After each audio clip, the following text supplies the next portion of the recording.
देखु गत 22 तारिख दिन पहलगाँव रे जो भली भाव में आतंकी हमला है से हमलार प्राय 28 जन एजाबत जहाँ सूचना अच्छी 28 जन भारतीय एवं अण भारतीय डेथ होती एवं दुर्भाग्यर कथा जे से ही भितरे आम ओडिशार जड़े भाई प्रशांत शतपथी नामक जड़े भाई को आम हरईचु सी आतंकी हमलार शिकार होते। दुर्भाग्यर कथा जे एभली एते कड़ा सुरक्षा भितर आतंकी माने प्रवेश केमती करूचंती से माने हमला केमती कले एवं एते टूरिस्ट सेठी रहउचंती पाखापाखि 2000 टूरिस्ट थिबा समय रे काहेकि कड़ाकड़ी करा जाय नथिला सुरक्षा व्यवस्था यह कोठी ना कोठी गृह विभाग को मध्य इंगित करूची एवं सबुठु ये वर्तमान राजनीति करिवार समय नुहे आमर सर्वमान्य नेत्री सोनिया गांधी कहिसेंती जे एभली एक दुखद समय रे आमे सरकार सहित अच्छु देश आग एवं आतंकवाद को निपात करबा पई जहाँ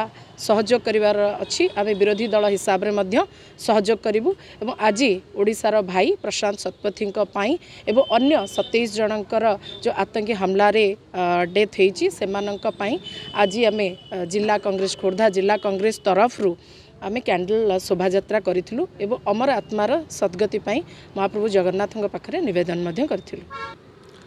देखंतु जो भली भाव में जम्मू काश्मीर रो पहलगाम रे आतंकवाद माने जो भली भाव में बर्बरचित तरे गुली चलई भारत रो 26 जन लोकों को गुली करी हत्या कर दिया गला।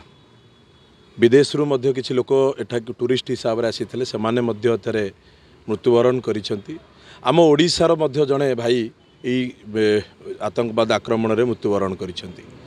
यही समय रे सारा भारतवर्ष सारा ओडिशार समस्त लोक आज दुखरे अछंती तांको आखिरु लुह बहुची।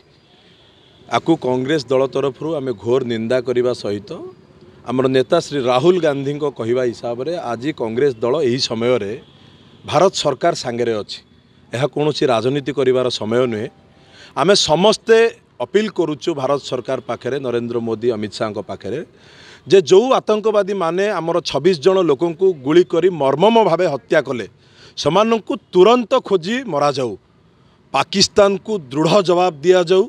यह भारत सरकार पाखरे भारत रो जने नागरिक हिसाब रे कांग्रेस दल तरफ आमे डिमांड करूचु जे भारत सरकार तुरंत पदक्षेप नियंतु।